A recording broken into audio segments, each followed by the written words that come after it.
Ladies and gentlemen, it's Q-Town's quiz time. After a grueling series of showdown, we are left with just two teams. Presenting the ones who know every law of physics and even can break some of them. Beta and Gamma Kumar. And of course, the queen of words and the king of numbers, Mrs. Tina Shukla and Mr. Sittu Shukla. Who will walk away with the grand prize? Who will walk away the path of defeat? Let's find out. Oh God, Sittu, this is it. Generations of Q-Towners will speak of our glory. Hopefully. Now, the contestants, we have kept the final round as a buzzer round in all fairness. In front of you is a buzzer.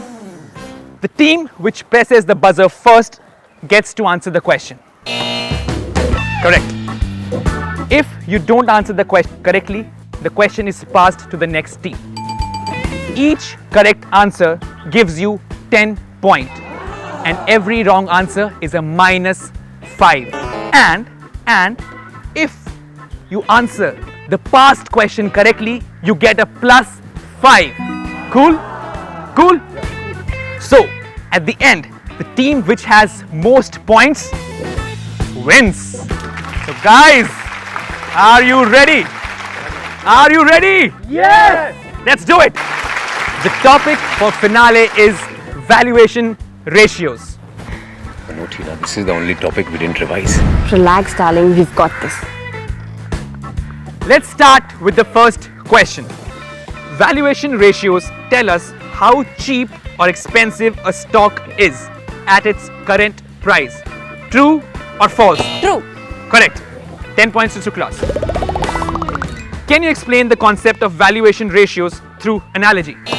Say if you go to an area which has 3 houses on sale. House A is priced at 10 crores, House B is on sale for 12 crores and House C is priced at 18 crores. And if each of the house is of the same size and they offer the same amenities, then House C in this situation is overpriced. Correct. 10 points to Kumars. Next question. Brace yourselves. What are the 3 most widely used valuation ratios? The price to earnings or PE ratio, the price to earnings growth or PEG ratio, and the price to book or PB ratio. Absolutely correct. Another 10 points to Kumars. Now, if we talk about the PE ratio, it measures the current market price of a company stock to its earning per share. It tells us how much an investor is willing to pay for each rupee earned by the company. So, here's the question. What would the PE ratio be if the stock price is rupees 40 and earnings per share is rupees 220.5? Kumars, you have lost 5 points due to your lack of patience. Next team, do you have the right answer? 16. Absolutely correct. The price of the stock is 16 times the profit it earns per share. Correct. That's 5 points to the Shuklas. Now, if you can explain to us what a high and low PE value means for an investor, that will fetch you 5 bonus points. If the PE value is high, it means that an investor is paying more for every rupee earned. Typically, in a bull market, stocks tend to have high PE. And if the PE value is low, it means that you're paying less for every rupee earned. In a bear market, stocks tend to have low PE. Yes, my love. It's like an uncut diamond whose true value is yet to be unlocked. Great answers from the romantic Shuklas. You stand at 25 points. Kumars, don't lose heart. We have a lot of questions left. So next question, guys. Brace yourselves. How does one know if the PE is high or low? So, in this quiz, we have scored 15 points so far. How do we know if we scored well or not? We compare our score to the Shuklas, right? Exactly. You need to compare the PE ratios with its peers in the same industry to recognize whether the stock PE is high or low. Basically, this comparison can tell you which stocks are overpriced and which are underpriced. That answer just gave you 10 points. Both the teams are now at 25 points.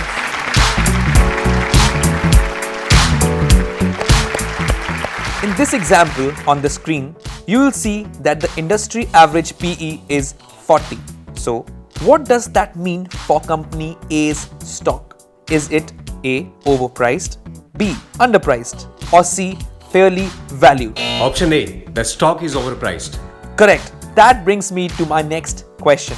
Does that mean the company with high PE is a bad investment? Not necessarily. When the profits of a company are growing really fast, the market will tend to value the company at a much higher valuation, which could seem much more higher than the average industry valuation. Which is why one would also need to calculate the PEG ratio. Right you are. Bonus question, Mr. Shukla. How is the PEG ratio calculated? We would have to measure the PE against the growth rate of the earnings per share. Exactly. So from this example, if the PE ratio is 20 and EPS growth rate is 20%, then the PEG value is 1. 20 divided by 20, which equals to 1. correct. But the Shuklas are in the lead. Buck up, Kumars. Question. Under what circumstance would the PEG value be lower?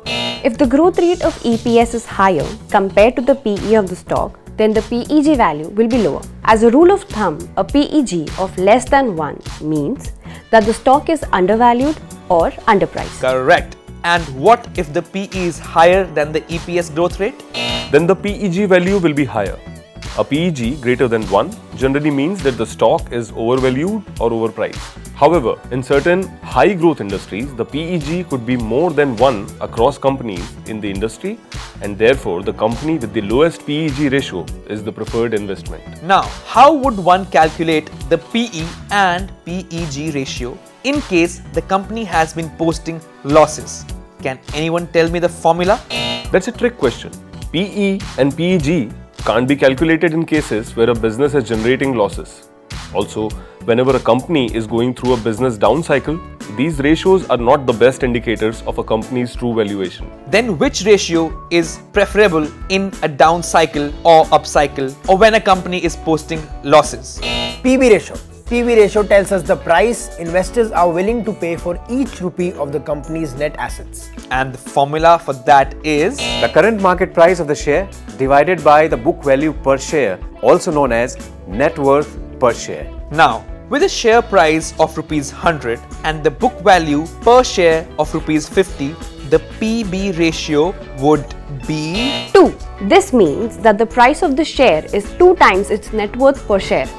If the PB value is greater than 1, it means that the market is confident about the future growth in the book value of the company, or it believes that the true worth of the book value of the company is much more than what is reflected in the balance sheet. For instance, the depreciated value of the building reported in the balance sheet is worth much more in the real estate market. And if the PB value is less than 1, it means that the market is not very confident about the future growth of the business, or that the worth of the book value of the company is much lower than what is reflected in the balance sheet. For example, an old piece of machinery may sell at a much lower cost than the depreciated value reflected in the balance sheet. If the industry is going through a down cycle, then the PB could be on a decreasing trend, and hence investors should research some more before making any investment decisions. Whoa! That was going to be my next question. You guys just won yourself a bonus of 5 points.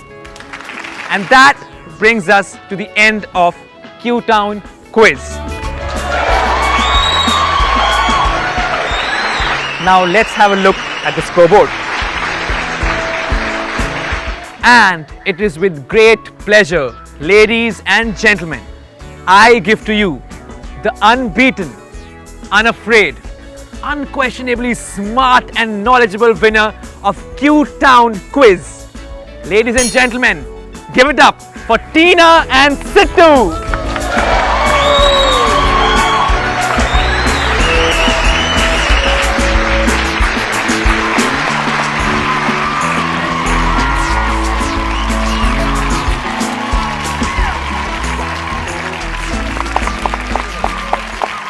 And here's your last assignment on ratios.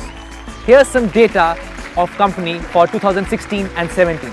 Use it to calculate PE, PEG and PB ratios. Share your insights. And remember, your greatest investment tool is your own knowledge.